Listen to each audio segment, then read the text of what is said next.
como siempre le digo, la mejor opinión la tiene usted. Muchísimas gracias. No, gracias. Buenos días, buenas tardes y buenas noches. Estamos en una más de las entrevistas de A Criterio y el día de hoy tenemos a un experto en un tema que se vive todos los días en nuestro país y que además lo sufrimos y hasta cierto punto lo adolecemos. Está con nosotros el doctor Edgar Guerra. Él es, lo voy a leer en algunas partes para que no se me olvide, sociólogo, es catedrático del CONACYT y profesor del CIDE del programa de política de drogas. Es doctor en sociología por la Universidad de Bielefeld en Alemania y maestro de sociología política por el Instituto Mora. Doctor Edgar, ¿cómo está? ¿Qué tal, Alejandro? Un gusto estar aquí en tu programa. No, el gusto es de nosotros, porque además es importante siempre estar platicando con los expertos de los temas que más vivimos y que a veces no platicamos tan a fondo como deberíamos para la realidad que es en donde estamos. Pero primero que nada me gustaría saber quién es el doctor Edgar Guerra y cómo está y cómo llega a donde está. Bueno, pues soy sociólogo, como bien dices, sociólogo de la Universidad Autónoma Metropolitana en la Ciudad de México y luego a través del sistema CONACYT, a través del sistema de becas pude estudiar la maestría en el Instituto Mora y después el doctorado en Alemania. Más adelante me reincorporo al Sistema Científico Nacional en México en el programa Cátedras CONACYT y desde entonces estoy adscrito al programa de política de drogas del CIDE, donde justamente mi trabajo es hacer investigación desde una perspectiva sociológica sobre las organizaciones criminales y sobre la manera en que este país ha caído en una situación que es de violencia crónica. Ok. Vamos, justo empezando por lo que usted menciona, ¿cómo ve usted y cuál cree que es la situación actual del país en materia de seguridad y de política de drogas en general? Las dos son preocupantes, ¿no? Vayamos primero al tema de la política de drogas, que me parece que es principalmente la causa de la situación de inseguridad en la cual vivimos actualmente.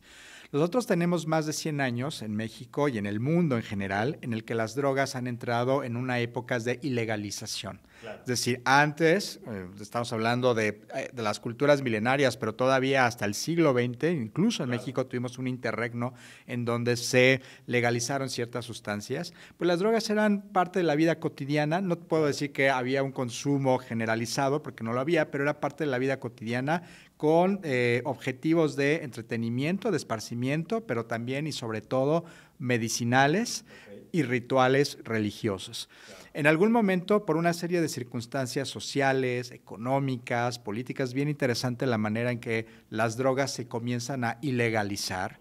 En algún momento durante finales del siglo XX, finales del siglo XIX, principios del siglo XX, comienza este proceso de prohibición.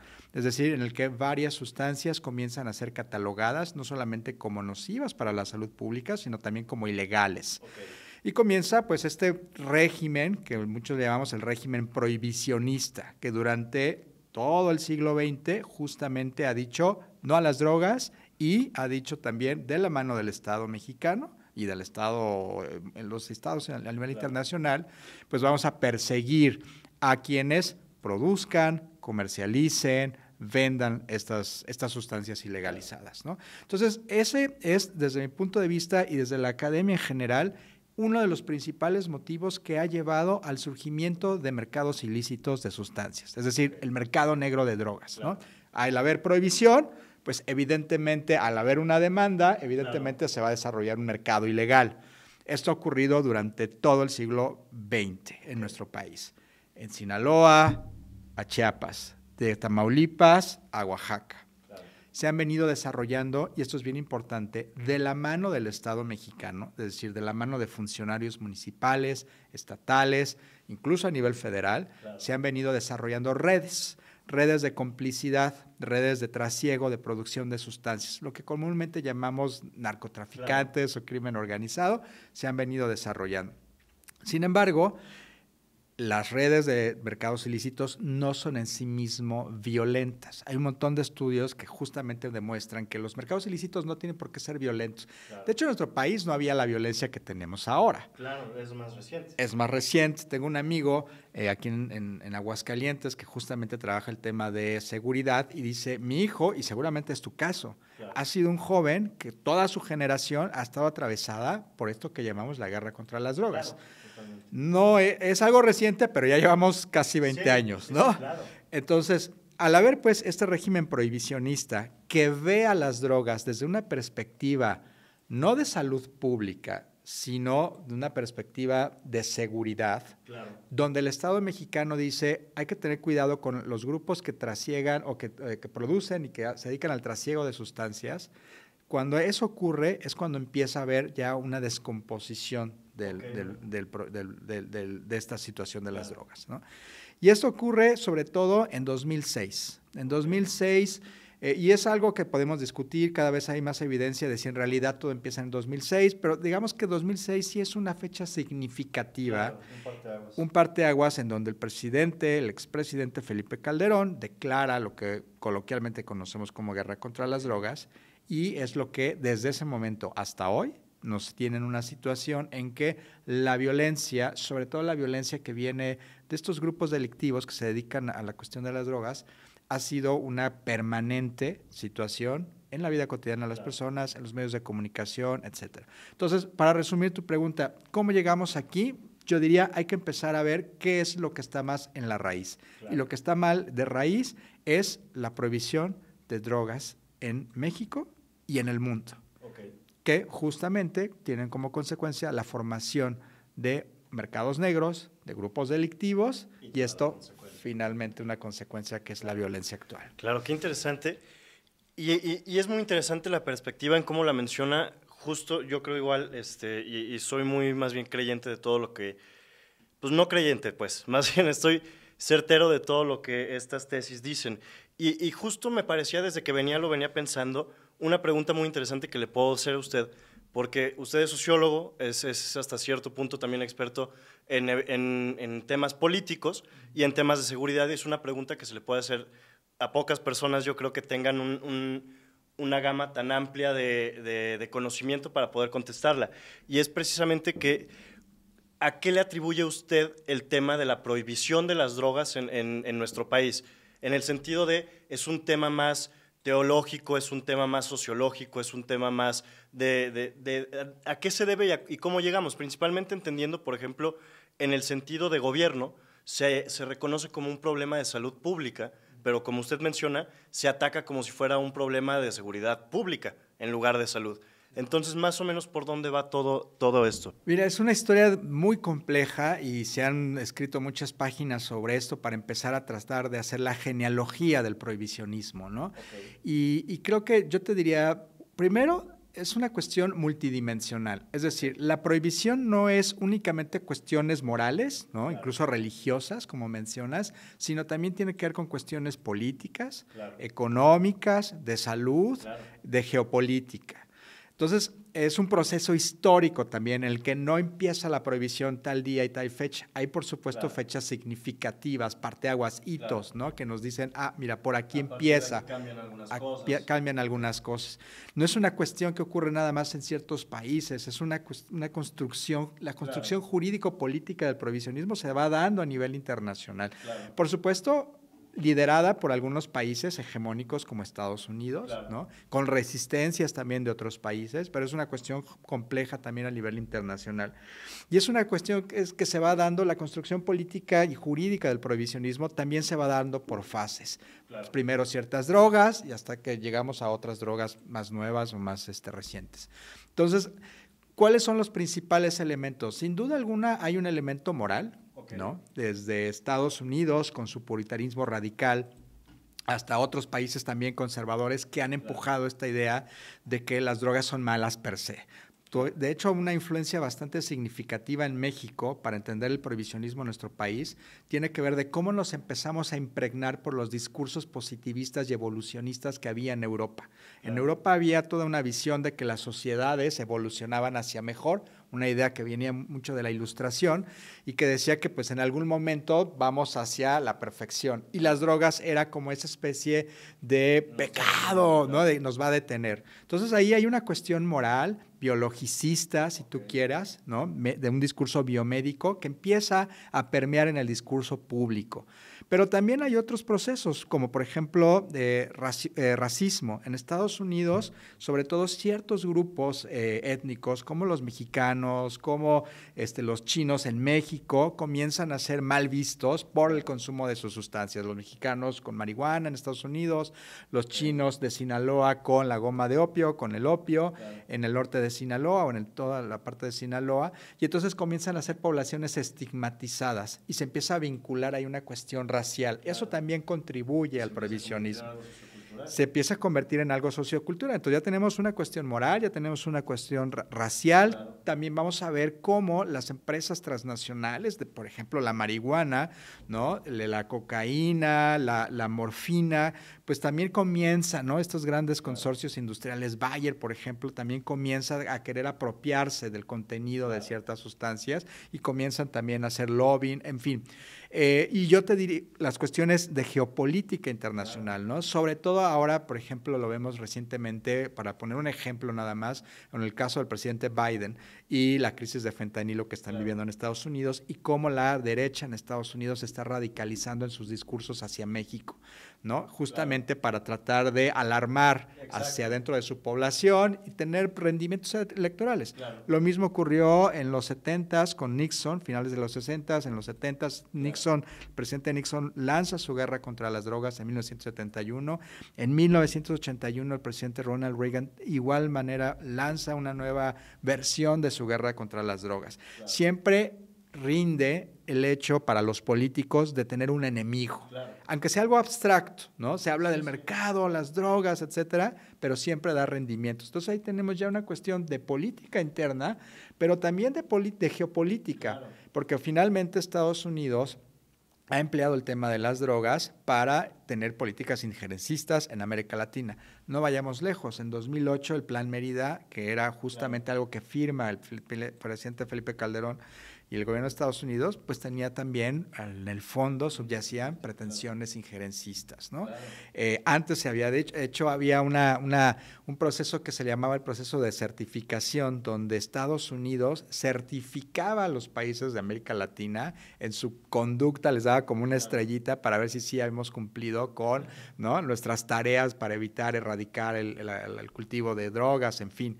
Y cada año Sí, por supuesto, y súper injerencistas. Y entonces nos certificaban, nos daban nuestra palomita y luego ya nos daban $1,000 millones, una cosa así, para armamento, profesionalización de los cuerpos de seguridad, etcétera. Entonces ya lo convertimos también en un tema más económico. Y se convierte en un tema económico. Y entonces lo que te digo, tenemos un régimen prohibicionista que hay que ir desgajándola en sus distintas fases, en sus distintas dimensiones, en sus momentos y coyunturas históricas. Y es una historia muy compleja, muy apasionante también conocerla, pero muy compleja. Y nada más para cerrar, creo que finalmente la historia del prohibicionismo es una historia también de la infamia. Es una historia de la infamia porque en la construcción jurídica y política de la prohibición de drogas se estigmatizó a poblaciones, se atacó y eliminó y excluyó a poblaciones, se condenó a la vulnerabilidad y a la precariedad a poblaciones, se dejó de reconocer derechos sociales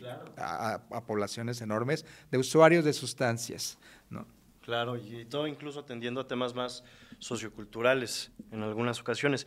Pero es muy, muy interesante también como menciona.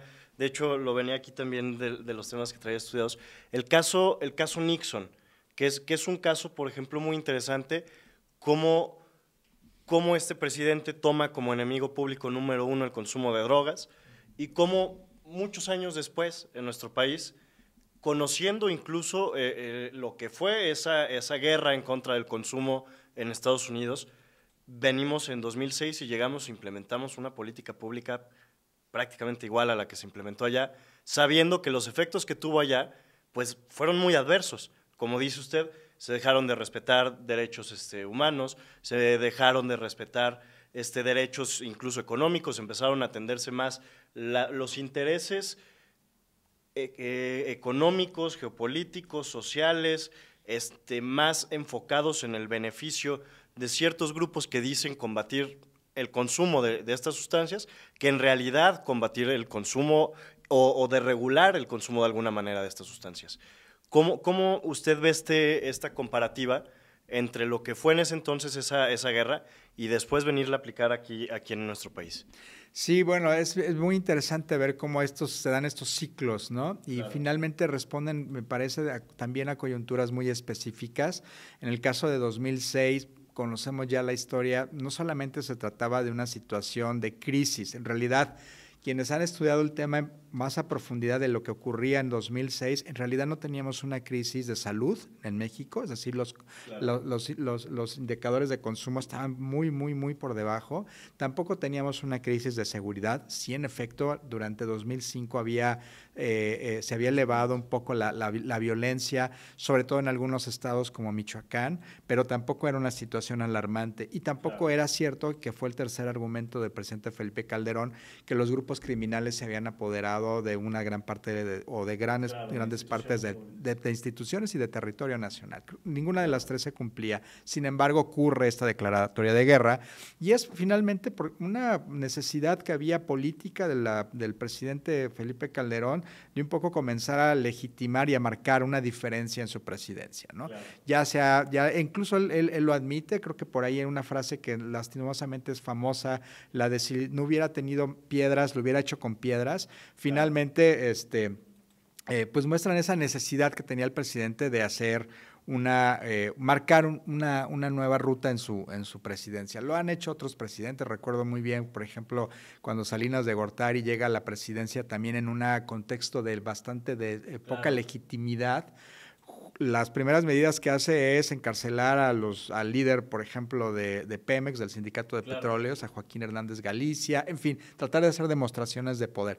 Eso me parece que es el momento detonante de esta guerra contra las drogas. Claro. Sin embargo, también, y es importante decirlo, por presiones internacionales sí se venía construyendo ya todo un discurso en contra de las sustancias, de las drogas, que venía de más atrás, ¿no? Recordemos que desde 1960, 70, cuando justamente Nixon, aquí en México también comienzan las políticas de erradicación de cultivos, como la famosa Operación Cóndor. Después, durante los años 80, tuvimos la crisis con el asesinato de Enrique Camarena, el exagente de la DEA, ¿no? Y luego en los 90, pues tuvimos también situaciones álgidas, como por ejemplo el asesinato del cardenal Jesús Posadas Ocampo, donde otra vez el tema del narcotráfico vuelve a ser noticia, ¿no? Vuelve a tomar fuerza.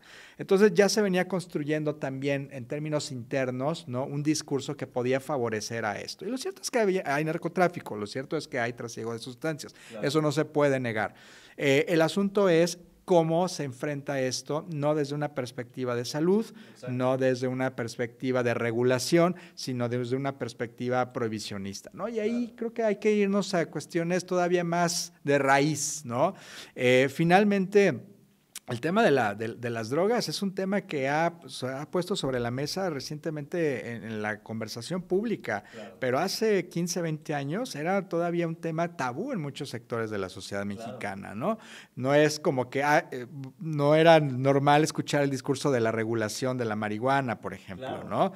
No era normal escuchar regulación de otras sustancias. Hoy creo que la sociedad mexicana, y son procesos, me parece, de evolución sociocultural, de cambio sociocultural, pues cada vez más vamos deconstruyendo, ¿no? Deconstruyendo discursos viejos, por ejemplo, el machismo, ¿no? Y está el movimiento feminista, el consumo de sustancias, y ahora hay muchos colectivos a favor de la regulación. Creo que hacia allá estamos avanzando como sociedad, como un poco encaminado a discursos pues más críticos, pero eso también toma tiempo, ¿no? Entonces, si desde la sociedad no hay como que esa sensibilidad y ese empuje, difícilmente la clase política lo va a hacer. Y en ese sentido, bueno, pues la respuesta securitaria y la respuesta de guerra contra las drogas, pues era la respuesta, digamos, esperable desde un punto de vista histórico. Claro. Qué interesante el punto de vista y qué interesante también como menciona cómo como sociedad hemos ido quitando tabús, quitando vendas y comenzando a analizar más, a pensar más. ¿Por qué hacemos esto de esta manera? ¿Por qué tenemos esta ley de esta manera? ¿Por qué debemos de seguir teniendo ciertas leyes de ciertas maneras? Y creo que es muy interesante platicarlo. Me parece también muy interesante cuando estudiaba su currículum, que es muy interesante, sus redes sociales, todo, me encontré por ahí la frase en su perfil de Twitter de construcción social del crimen.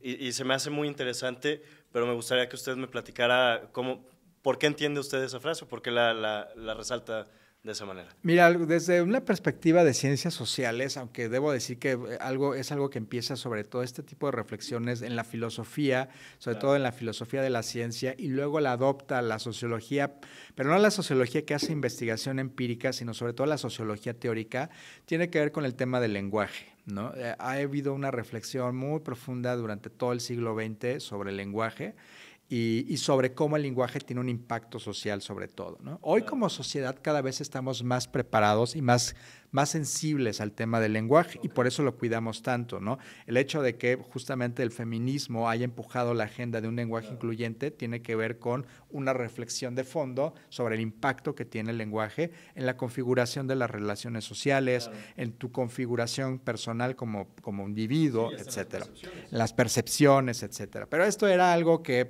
a lo mejor en los 80s no era, solamente lo encontrabas en los libros densos de la filosofía, ¿no? Claro.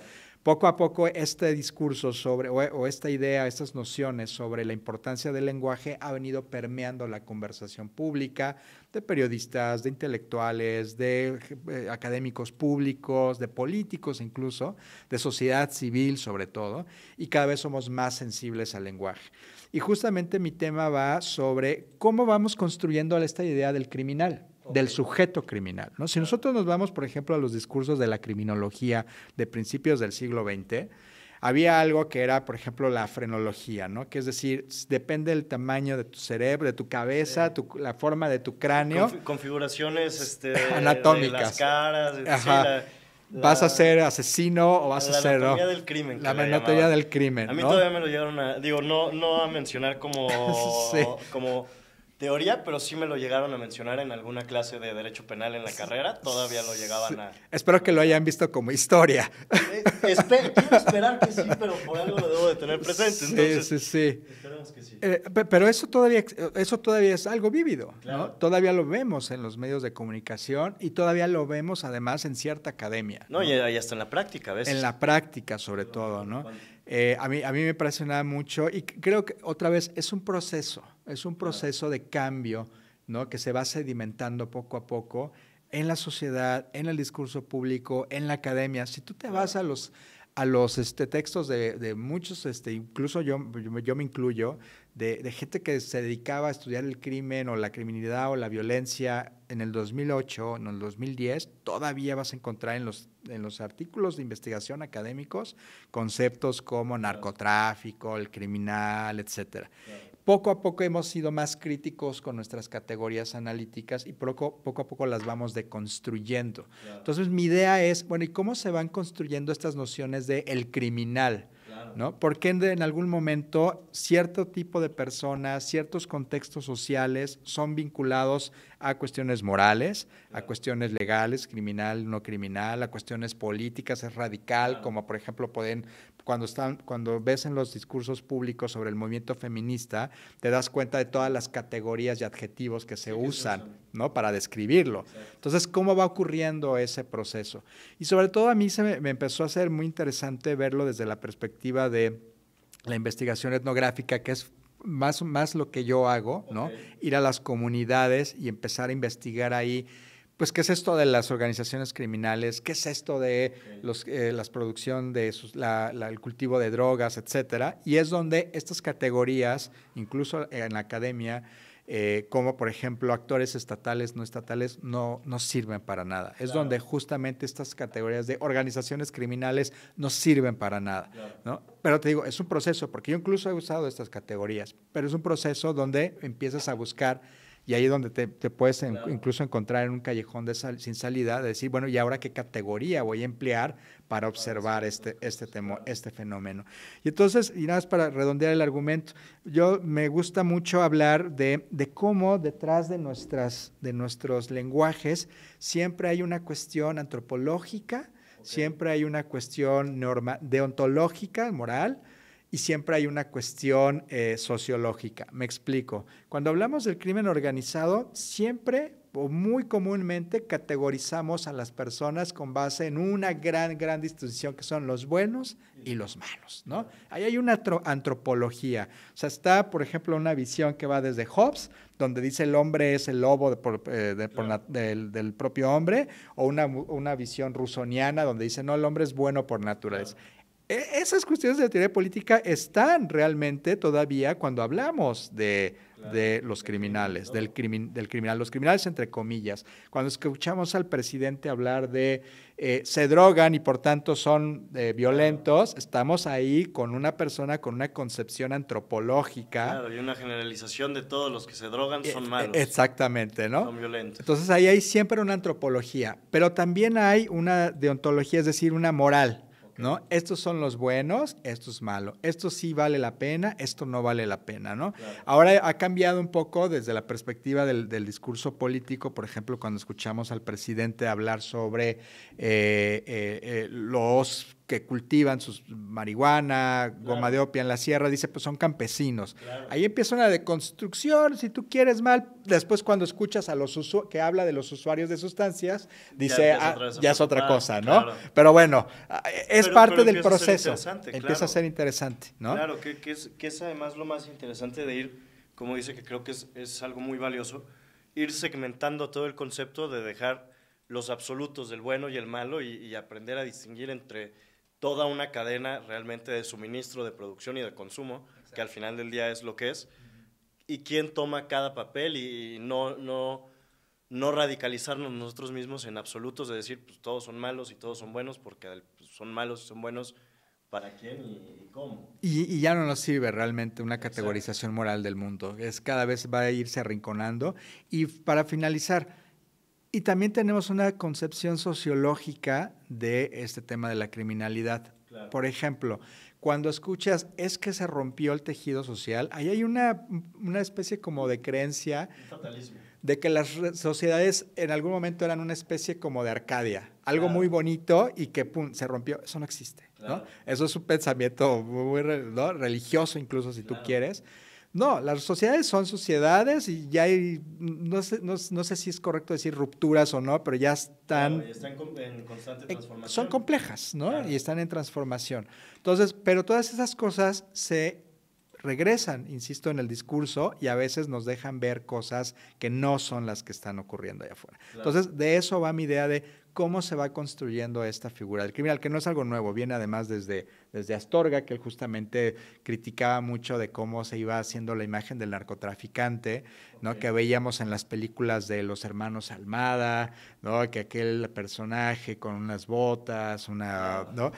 Mistificaciones que sirven muy bien. La cultura de... Claro, qué interesante. Qué interesante todo, básicamente. Y retomando qué es lo que vamos haciendo casi siempre en estas entrevistas, retomando también lo que mencionaba y ya hablando un poquito más de su trabajo de campo. Menciona que usted va a las comunidades a ver cómo todo este tema impacta y cómo se va impregnando y cómo va coexistiendo con las mismas comunidades. ¿Cuál es la situación actualmente en México de todo el fenómeno del narcotráfico, del consumo de drogas y de la guerra contra el narco en las comunidades y en la sociedad? ¿Cómo lo ve usted?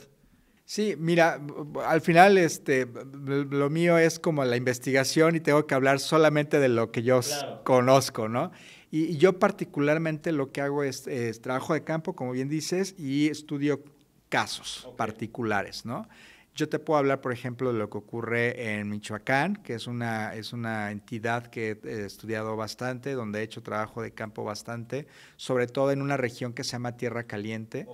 De ahí, por ejemplo, hay una ciudad, Apatzingán, que está desafortunadamente también en el almanaque del narcotráfico. Es una ciudad que ha sido muy famosa, ¿no?, por la violencia, el trasiego de sustancias, en fin.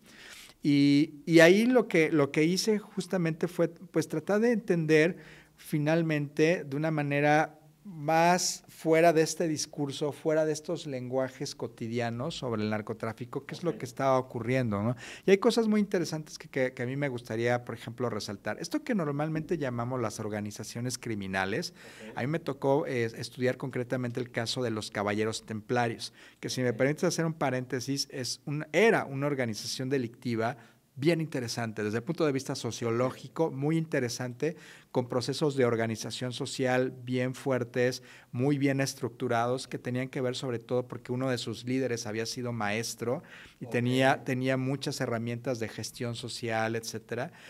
Era una organización también muy interesante en términos políticos y hasta cuasi religiosos. Justamente uno de sus líderes, Nemesio Oseguera, era un personaje muy carismático que tenía además una visión muy mesiánica del mundo y cuasi religiosa. Se veía él mismo como una especie de salvador. De hecho, es paradójico, pero el proyecto de esta organización en esas comunidades era justamente erradicar el consumo de drogas.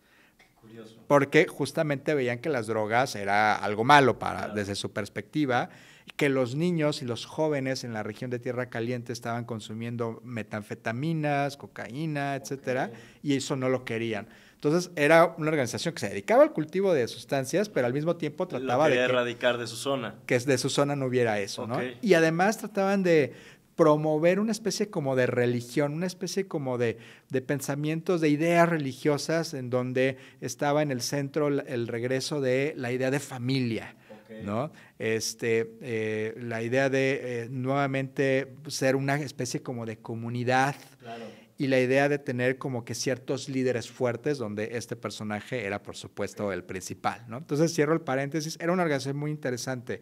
Y entonces lo que yo empecé a ver es, ¿por qué hay aquí esta sociedad, ¿no? Estas comunidades que tienen pues vínculos fuertes? Y una de las cosas que encuentras es que estas organizaciones o estos grupos vienen siendo a las veces de equivalentes funcionales del Estado, por ejemplo. Si el Estado tiene como su principal misión proveer seguridad en sus tres dimensiones, física, patrimonial, jurídica, es decir, que el Estado te debe de cuidar para que si sales a la calle no te maten, no te roben tus pertenencias y aparte tengas derechos, el Estado en esas entidades pues no existía. Y entonces esas organizaciones hacían eso, decían, vamos a cuidar esta región para que no haya delitos, no haya asesinatos, no haya secuestros, no haya desaparición forzada, y lo hacían. Vamos a cuidar aquí para que la gente pueda tener sus cultivos, etcétera, y no vengan otros grupos y lo roben, y lo hacía. Entonces empiezas a entender la complejidad del fenómeno. ¿Y por qué se impregnan tanto? Y por qué se implementa. Yo he usado el concepto de anclajes comunitarios. ¿Cómo se anclan estas organizaciones en las comunidades? Resuelven problemas. ¿Qué problemas? El de la seguridad. ¿Qué problemas? El de la distribución de la riqueza. ¿Cómo es eso de la distribución de la riqueza? Si el problema de la distribución de la riqueza lo resuelve la economía, ¿no? Y el Estado con las políticas, los impuestos, etcétera. Ahí, pues la economía legal no existía, eran las ilegales, los que estaban... Si no llegaba ni la seguridad, ¿cómo iban a llegar las regulaciones económicas? Exactamente, ¿no? Y ellos mismos también, ¿no? Que se repartían, hacían fiestas, etcétera, resolvían el problema o contribuían a resolver esos problemas de distribución de riqueza. Y además, uno que a mí me parece muy interesante, el problema de la identidad. Cuando llego a Tierra Caliente, una de las preguntas que me hice fue, aquí no hay poesía, ¿no? Porque era una zona, desde mi perspectiva, que llegas con muchos prejuicios, muy árida en términos culturales, educacionales, etcétera. Dije, aquí no hay poesía. Desafortunadamente estaba yo equivocado, de hecho uno de mis buenos amigos de allá es justamente un poeta. Había, ¿no?, todo un movimiento cultural, pero lo que quiero decir es que sí faltan muchas veces referentes de sentido para que sobre todo jóvenes, niños, comiencen a socializarse y a ir construyendo, digamos, Identidad social. identidad social y expectativas de vida Claro. distintas a las que se construye acá. No quiero estigmatizar, Claro. ¿no? Pero finalmente, pues esto lleva a Sí, involucrarse en las construcción de la organizaciones. localidad ayuda a la Exacto. construcción de la identidad social y todo esto. Exactamente, ¿no? Y entonces, pero estos grupos también lo proveían de alguna otra manera, ¿no? Proveían modelos, por ejemplo, de masculinidad, De ¿no? liderazgos. De liderazgo, de riqueza, Claro. de éxito, de cómo involucrarse y tener una vida, en fin. ¿no? Claro. Entonces, claro. ¿cómo Al va final del ocurriendo día esto? era una especie de proveedor. Exactamente. Entonces, eso sucedía en Michoacán, en esta zona, pero creo que no es un modelo que estaría radicalmente diferente en otras entidades de Sí, México, coincido, ¿no? exactamente. Es algo que se puede aplicar mucho a los movimientos de este tipo en todo el país. En todo el país, ¿no? Y entonces ahí es cuando dices, claro, esto es una cuestión muy compleja, insisto, que no va a los Claro. buenos y los malos. Exacto, exacto. Pero es interesante cómo sí se puede, de cierta manera, sin particularizar y sin entrar a lo mejor en causas que sí son muy diversas, al final del día sí se puede de alguna manera analizar mucho con las mismas directrices o con algunos parámetros similares, la falta de autoridad, la falta de gobierno, la falta de igualdad económica, de igualdad social, empiezan a generar este concepto que usted dice muy interesante del anclaje de estas organizaciones criminales. Y es muy interesante comprenderlo. ¿Usted cómo ve la situación social de seguridad en el país y cómo ha cambiado a partir de toda la política pública de seguridad que tenemos empleando desde los últimos 20 años, como usted mencionaba? Fíjate que es muy interesante ver que justamente hace unos días tuvimos una presentación de una investigación donde la persona investigadora presenta la tesis de que en realidad este proceso de militarización que vivimos hoy en día no es algo desde 2006, es algo que viene desde mucho Claro. tiempo atrás, ¿no? Claro. Pero lo terrible del argumento es que hay un patrón, ¿no? Una especie de dependencia hacia este patrón que en algún momento lleva a la inevitabilidad, es decir, a la profundización cada vez más de este curso de militarización Claro. de la seguridad pública, pero yo diría de la vida pública más allá de la seguridad. Okay, qué interesante. Entonces sí, hay una situación de crisis, me parece, de crisis sobre todo de seguridad, pero también hasta cierto punto de crisis institucional en la manera en que cómo estamos nosotros enfrentando este tema de la violencia.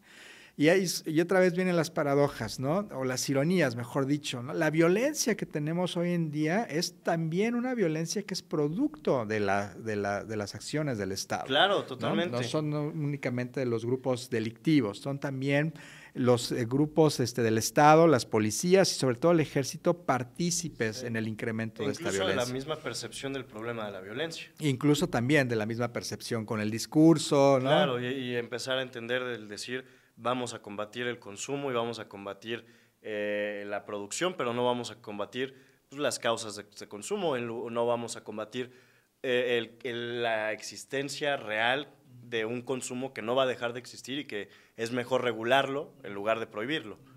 Y si regresamos, por ejemplo, a este abanico, a esta paleta de las distintas dimensiones que tiene esta problemática, podemos decir así someramente. Uno, hay una cuestión político-institucional que está en crisis en esta coyuntura actual, que tiene que ver con que las instituciones que están justamente ahora dedicadas a la seguridad pública, como el Ejército o la Marina, están cada vez más desgastadas, por un lado, y por ejemplo vemos ahora, hace 2 semanas, una marcha, ¿no?, de militares y de familiares de militares justamente para reclamar la situación en la que se encuentran, pero al mismo tiempo unas instituciones cada vez más opacas y con más poder, ¿no? Claro. Más poder, además, que no está rindiendo cuentas. Sí, más Entonces, concentraciones. más concentraciones. Tenemos una crisis política, una dimensión política institucional. Tenemos una dimensión de seguridad, que ya no hay que decir, altas tasas de homicidio, desaparición forzada, desplazamiento forzado,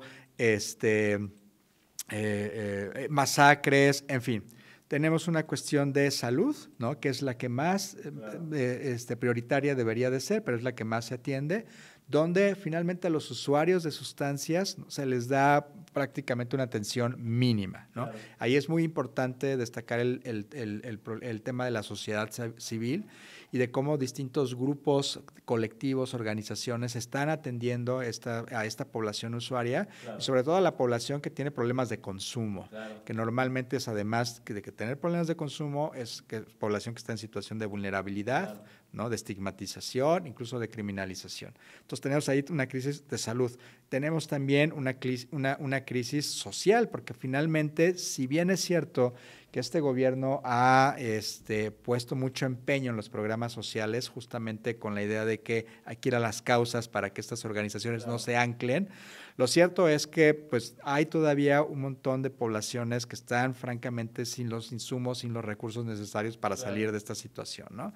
Y bueno, tenemos finalmente una crisis, a mí me parecería que diría de valores, en el sentido de que seguimos insistiendo en la criminalización y en la estigmatización de las sustancias, cuando deberíamos de partir ya de otra visión de principios, de otra visión de valores sobre las drogas, sobre las sustancias químicas, ¿no? Y verlo desde una perspectiva de salud, recreativa, medicinal, religiosa, y ponerlo en su justa dimensión. Pero creo que todavía nos falta un poco para llegar. Claro, para llegar hasta allá, pero entonces ¿cree usted que estamos avanzando hacia eso? Yo creo que sí. Yo creo que sí. Evidentemente no tenemos el avance que quisiéramos, sobre todo quienes nos dedicamos a esta cuestión. La verdad es que uno se desespera, quisiera que fueran los avances más lentos, pero los avances de este tipo son históricos, es decir, son a largo plazo, son incluso generacionales. El movimiento, por ejemplo, las primeras marchas sobre cannabis empezaron en los 90s, en el 95, 96, las primeras iniciativas de ley a principios de la década del 2000. Llevamos 23 años con esa discusión sobre la marihuana. Y un periodo largo, además, obligados ya a regular la situación y sin ningún avance al respecto. Sin ningún avance, pero han pasado ya más de 20 años, ¿no? Tuvimos en el siglo XX con el presidente Lázaro Cárdenas un periodo en el que había cierta permisividad para sustancias. Estaban los famosos dispensarios, ¿no? Donde los usuarios podían ir un poco a recibir atención médica, ¿no? Para tratar sus problemas de adicción, de consumo, y hubo ese proceso. Entonces, es algo que ya hemos atravesado, pero no podemos llegar. ¿Por qué? Porque finalmente son procesos muy largos. Muy largos. Ok, qué interesante. Y lo más interesante es entender, como usted menciona, cómo estos procesos, pues a lo mejor nos parecen muy largos, pero al final del día todo lo que se avanza es ya un logro por el punto donde estamos partiendo. Me gustaría también entender y platicar con usted, mencionamos hace unos momentos los pasos hacia donde se debiera de manejar todo este tema, pero no mencionamos cuáles deberían de ser. ¿Hacia dónde cree usted que deberíamos de avanzar en todo el tema de política de drogas y política de seguridad pública hoy en México, después de todas las experiencias que venimos cargando? No, pues muy claro, en política de drogas tendríamos que avanzar hacia fortalecer la perspectiva de salud, la atención a usuarios, la atención de usuarios y sobre todo también la atención a jóvenes, ¿no?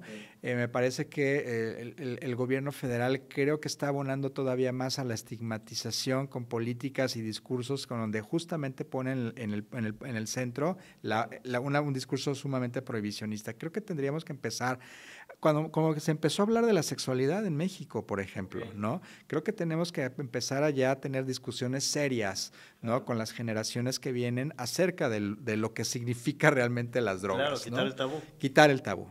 Creo que tenemos que tener una discusión encaminada hacia una visión de salud y una visión a quitar tabús.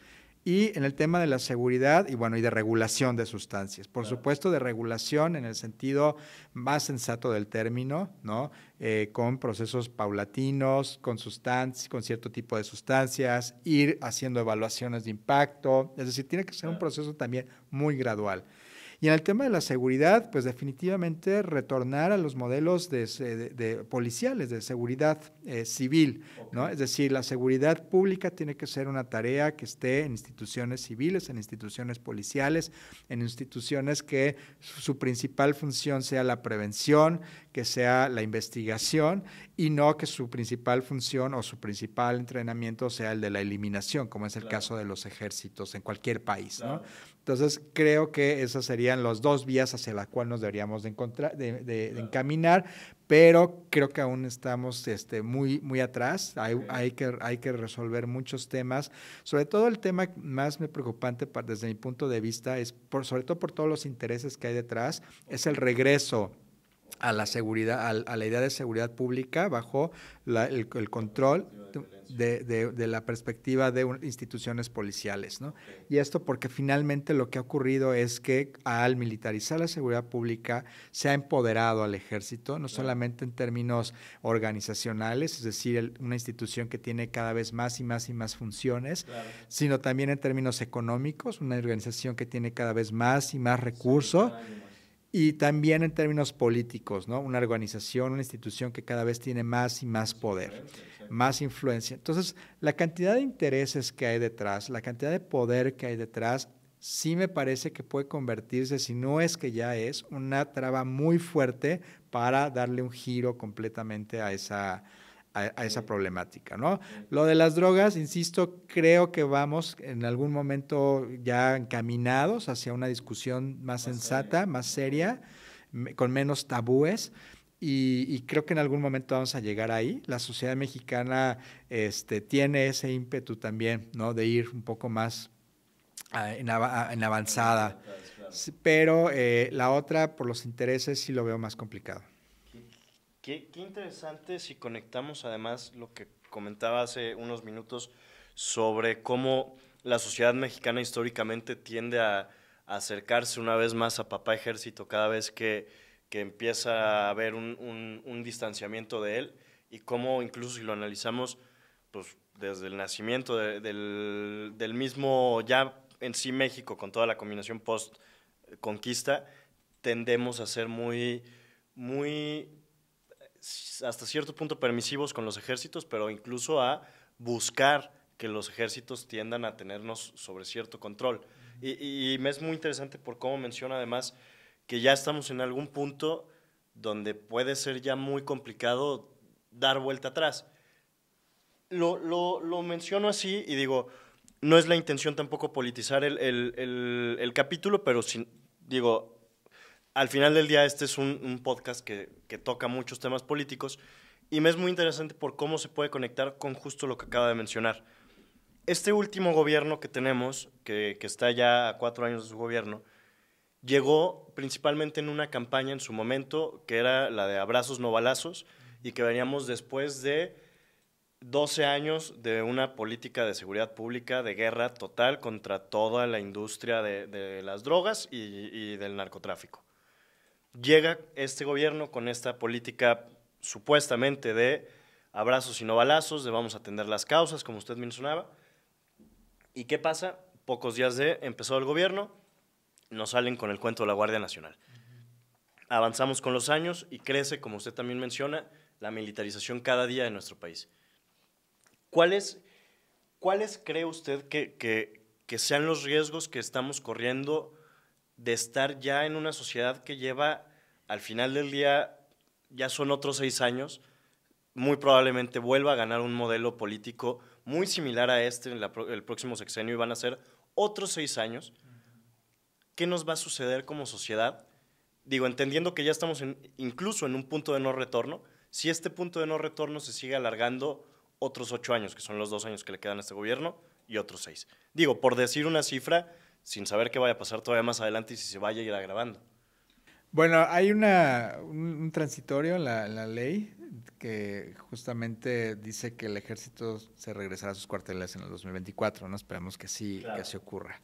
Pero lo cierto es que, como dices, hay una tendencia ya muy clara a cada vez ir profundizando más este proceso de militarización. Y supongamos, ¿no? Concedamos que en el 24 el ejército regresa a las calles y ya no regresa a los cuarteles y ya no se dedica al tema de la seguridad pública. Lo cierto es que el ejército está inmiscuido, envuelto, involucrado en otros tantas actividades, ¿no? Claro. Construcción de hospitales, construcción de infraestructura, aduanas, todo. Entonces, aunque dejara la seguridad pública y esta se delegara exclusivamente a la Guardia Nacional, que ese es otro tema, al final ahí está la discusión de, bueno, la Guardia Nacional finalmente también es un modelo militarizado, ¿no? O los militares. ¿Qué vas a hacer con los 70,000 elementos cuando los tengas que mandar al cuartel? Exactamente, pero bueno, el asunto es que sí creo que aquí vale mucho la pena empezar otra vez o poner sobre la mesa esta discusión que ya tiene varios años, un par de años, 2 o 3 años en México, que es la diferencia entre militarización y militarismo, ¿no? Okay.